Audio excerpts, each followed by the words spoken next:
আসসালামু আলাইকুম প্রিয় শ্রোতাবৃন্দ, আশা করি আপনারা সকলেই অনেক ভালো আছেন। বিচিত্রময় আমাদের এই পৃথিবীর নানান প্রান্তে হরেক রকমের মানুষের বসবাস। প্রতিনিয়তই কারো না কারো সাথে ভয়ঙ্কর কিছু ঘটনা ঘটেই চলেছে। আপনার কিংবা আপনার পরিচিত কারো সাথে ঘটে যাওয়া সত্য ঘটনা শেয়ার করুন আমাদের সাথে। ঘটনা লিখে অথবা অডিও রেকর্ড করে আমাদের ইমেল করুন। আমাদেরকে ইমেল করার ঠিকানা bhotfm20m5@gmail.com bhotfm20m5@gmail.com। আমাদের ইমেল অ্যাড্রেসটি ডেসক্রিপশন বক্সে দেওয়া আছে। বরাবরের মতো আজকেও আপনাদের জন্য নতুন একটি ঘটনা নিয়ে হাজির হয়েছি। চলুন বেশি কথা না বলে ঘটনাটি শুরু করা যাক। আজকের ঘটনাটি আমাদের পাঠিয়েছেন সৌদি আরব থেকে এক রেমিটেন্স যোদ্ধা সুমন ভাই।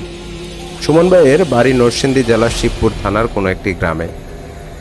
সুমন ভাই ঘটনাটি সংগ্রহ করেছেন তার একজন সহকর্মী, যার নাম জ্যাক ছদ্মনাম, এর কাছ থেকে। জ্যাক তার সম্পূর্ণ ঠিকানা প্রকাশ করতে অনিচ্ছুক, তাই ঠিকানা প্রকাশ করতে পারছি না। ঘটনাটি যেভাবে লেখা আছে আমি ঠিক সেভাবেই পড়ছি। সুমন ভাই ও জ্যাক সৌদি আরবে একটি সুনামধন্য প্রতিষ্ঠানে কর্মরত আছেন। জ্যাকের বাড়ি হচ্ছে ফিলিপাইনের কোনো একটি গ্রামে। জ্যাক যেভাবে তার ঘটনাটি বলেছে আমি ঠিক সেভাবেই লিখছি। বলছেন জ্যাক, সময়টা ছিল তখন 2000 সালের আশেপাশে। আমি তখন আমাদের গ্রামের বাজারে একটি দোকান ভাড়া নিয়ে কাপড়ের ব্যবসা করতাম। ব্যবসার পরিস্থিতি বেশ ভালোই ছিল। বাজার থেকে আমাদের বাড়ির রাস্তায় ছিল একটি খ্রিস্টানদের বড় কবরস্থান। আমাদের গ্রামের যত মানুষ মারা যেত সকলকে এই কবরস্থানে দাফন করা হতো। আমাদের গ্রামের একটি নিয়ম ছিল যা সবাই মেনে চলত। নিয়মটি হলো, কেউ যদি মোটরসাইকেল বা বাইসাইকেল দিয়ে চলাচল করত, তাহলে তারা ওই কবরস্থানের কাছে এসে মোটরসাইকেল বা বাইসাইকেল থেকে নেমে কবরস্থানটি হেঁটে পার হতো। এই হেঁটে কবরস্থানটি পার হওয়ার দুটি কারণ রয়েছে। একটি হলো যারা কবরস্থানে শুয়ে আছে তাদের প্রতি সম্মান প্রদর্শন করা, এবং অন্যটি হলো তারা বিশ্বাস করে কবরস্থানের সকল আত্মা এবং জিন এই রাস্তা ধরে চলাচল করে। তখন যদি কেউ এই রাস্তায় সাইকেল বা মোটরসাইকেল চালায় তাহলে ওই আত্মা বা জিন আঘাতপ্রাপ্ত হতে পারে। বাজার থেকে আমাদের বাড়ির দূরত্ব প্রায় 1 কিলোমিটার, আর এই 1 কিলোমিটারের প্রায় 300 ফুটই হচ্ছে এই কবরস্থানের এরিয়া। কবরস্থানের সামনে দিয়ে একটি রাস্তা, সেখানে হচ্ছে কবরস্থানের মেইন গেট, আর পিছন দিয়ে একটি রাস্তা আছে, সেই রাস্তাটি হচ্ছে আমাদের বাড়ির রাস্তা। এই রাস্তাটি সামনের রাস্তার তুলনায় অনেকটি ছোট এবং অন্ধকারাচ্ছন্ন। এখানে কোনো প্রকার আলোর ব্যবস্থা নেই, একেবারেই ভুতুড়ে পরিবেশ। ঝড় বৃষ্টি হলে রাতের বেলায় এই রাস্তা আরও ভয়ঙ্কর রূপ ধারণ করে। এবার মূল ঘটনায় আসা যাক। এটা ছিল শীতকাল। প্রতিদিনের মতো সেদিনও আমার দোকানে কাস্টমারের অনেক ভিড় ছিল। দোকান বন্ধ করতে অনেক রাত হয়ে যায়। রাত তখন আনুমানিক প্রায় 12টা 30 হবে। আমি দোকান বন্ধ করে আমার বাইসাইকেলটি নিয়ে বাড়ির উদ্দেশ্যে রওনা হই। হঠাৎ বৃষ্টি শুরু হয়ে যায়। এমনিতেই কনকনে শীত, তার উপর বৃষ্টি, খুবই বিরক্তিকর। বৃষ্টিতে ভিজে আমার অবস্থা খারাপ হয়ে যাচ্ছিল, তাই দ্রুত একটি বড় গাছের নিচে আশ্রয় নেই। আমি যে গাছটির নিচে আশ্রয় নিয়েছিলাম তার থেকে কবরস্থানের দূরত্ব সর্বোচ্চ 20 হাতের মতো হবে। এদিকে প্রচণ্ড বৃষ্টির সাথে বিদ্যুৎ চমকাচ্ছে, তার সাথে বজ্রপাতও হচ্ছে। সব মিলিয়ে পরিবেশটা খুবই ভয়ঙ্কর। গা ছমছমে হয়ে গেছে। এমনিতেই আমি মোটামুটি সাহসী ছিলাম, কিন্তু এই পরিবেশে মনে কিছুটা ভয়ের জন্ম নেয়। এমনিতেই গভীর রাত, রাতে এদিকে কেউ আসে না, আবার বজ্রপাত সহ বৃষ্টি হচ্ছে। আমি দাঁড়িয়ে বৃষ্টি কমার অপেক্ষায় ছিলাম, কিন্তু অপেক্ষার প্রহর যেন শেষ হচ্ছে না। মনে হচ্ছে সময়টিকে কেউ মায়াজালে বেঁধে রেখেছেন। অনবরত বৃষ্টি জায়গাটাকে যেন ঝাপসা করে ফেলেছে। তখন আমার মনে হতাশার সৃষ্টি হয়। প্রতিটি বজ্রপাত যেন এক একটা ব্যক্তিগত আক্রমণ। বজ্রপাতের মাঝের যে নীরবতা সম্ভবত পৃথিবীর সবচেয়ে ভয়ঙ্কর, যা ভাষায় বর্ণনা করা প্রায় অসম্ভব। এমন একটি রাতে নিজেকে এই পৃথিবীর সবচেয়ে একা মনে হচ্ছিল আমার। অসহায়ের মতো প্রকৃতির ভয়ঙ্কর রূপ দেখে যাচ্ছিলাম। হঠাৎ আমার মনে হচ্ছে এই নীরবতার মাঝে আমি একা নই। আমার আশেপাশে অসংখ্য অশুভ চোখ নীরব দৃষ্টিতে নিশ্চুপভাবে আমার দিকে তাকিয়ে আছে। প্রচণ্ড বৃষ্টির কারণে আমি যে জায়গায় দাঁড়িয়েছিলাম সেখানে পানি জমা শুরু হয়ে গেল। তখন ভাবলাম এখানে আর দাঁড়িয়ে থাকলে চলবে না। এই বৃষ্টি মনে হয় আজকে আর থামবে না। ভিজে হলেও আমায় বাড়ি ফিরতে হবে। এমন একটি ভয়ঙ্কর নির্জন জায়গায় একা দাঁড়িয়ে থাকা আমার জন্য মোটেও নিরাপদ নয়। হঠাৎ আমার নজর পড়ে কবরস্থানের দিকে। আসলেই তো আমি একা নই। আমার থেকে একটু দূরে কবরস্থানের ভেতরে দাঁড়িয়ে আছে একটি মানুষের মতো অভয়ব। আমার মনে প্রশ্ন জাগে, এই প্রচণ্ড শীতে আর বৃষ্টির রাতে কবরস্থানের পেছনে কে আসবে? আমার ধ্যান ও সম্পূর্ণ দৃষ্টি তখন ওই অবয়বটির দিকে। ওখানে এত রাতে এই মুষলধারে বৃষ্টির মাঝে কি করছে সে? আমি খেয়াল করলাম ওই লোকটা কবরের উপর বসে কিছু একটা করছে। এই প্রশ্নের উত্তর খুঁজতে খুব বেশি দেরি হলো না যে সে করছেটা কি। 2 সেকেন্ডের চকচকে আলোয় আমি দেখলাম লোকটা ওখানে বসে হাত দিয়ে একটি কবর খুঁড়ছে। এমন একটা পরিবেশে একটা লোক এসে কবর খুঁড়ছে, এটা কোনো স্বাভাবিক বিষয় নয়। আমি মনে মনে ভাবছি এই লোকটি নিশ্চয়ই কোনো বড় ধরনের অপরাধী, কারণ আমি জানতাম অনেক সময় এ ধরনের বড় বড় অপরাধীরা কবরস্থানে এসে তাদের অস্ত্র লুকিয়ে রাখত। অথবা এই লোকটি চোর, সে হয়তো মানুষের কঙ্কালের লোভে এই কাজটি করছে, কারণ তখনকার সময় একটি কঙ্কালের দাম বেশ ভালোই ছিল। এই বিষয়গুলো আমার মাথায় ঘুরপাক খেতে লাগলো।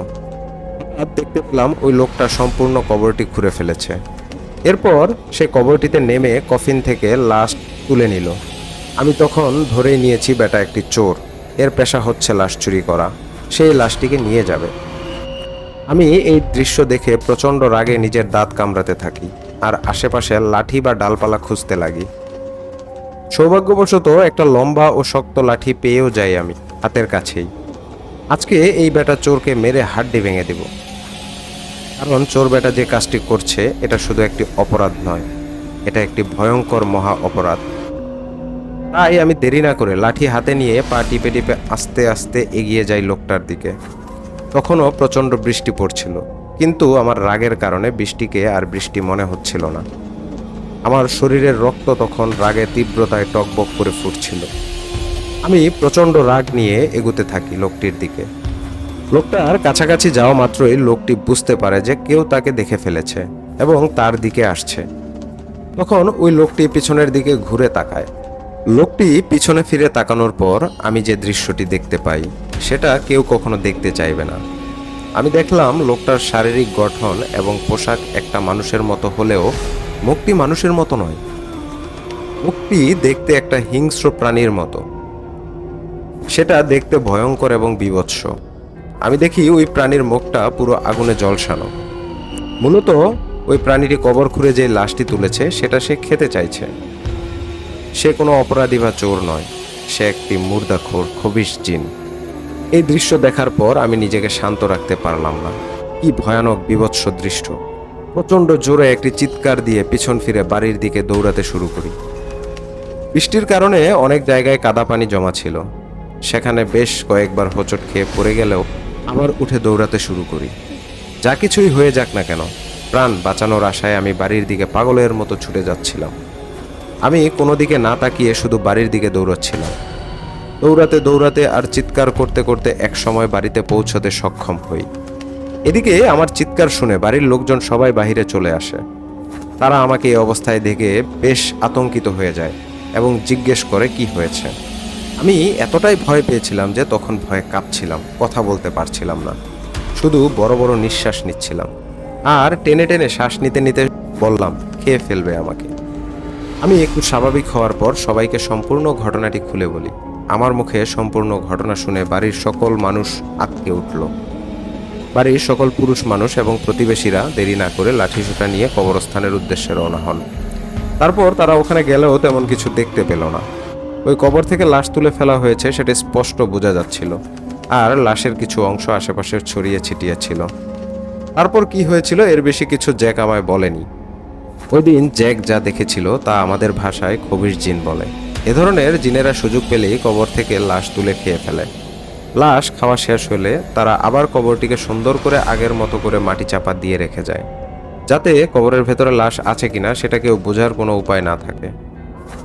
হয়তো জ্যাক ওই মুর্দাখোর বা খবিশ জিনটিকে দেখে ফেলায় সে সম্পূর্ণ লাশটি খেয়ে যেতে পারেনি। লাশের কিছু অংশ ফেলে কবরটিকে ওভাবেই রেখে চলে যেতে হয়েছিল। এখন প্রশ্ন হচ্ছে, কবরস্থান তো পবিত্র জায়গা, তাহলে সেখানে কিভাবে জিন প্রবেশ করে লাশ খেয়ে ফেলে? উত্তর হচ্ছে একটি নির্দিষ্ট কিছু সময়ে সেটা সম্ভব। এই বলে সুমন ভাই তার ঘটনা শেষ করেছেন। এ ব্যাপারে যদি কারো কিছু জানা থাকে তাহলে অবশ্যই আমাদের কমেন্টের মাধ্যমে জানাবেন। ঘটনাটি ছোট হলেও আমার কাছে খুব ভালোই লেগেছে, আশা করি আপনাদেরও ভালো লাগবে। যদি ঘটনাটি ভালো লেগে থাকে তাহলে আমাদের চ্যানেলটি সাবস্ক্রাইব করুন, ভিডিওটিতে লাইক করুন, আপনার মূল্যবান মতামত কমেন্ট করে জানিয়ে দিন আমাদের।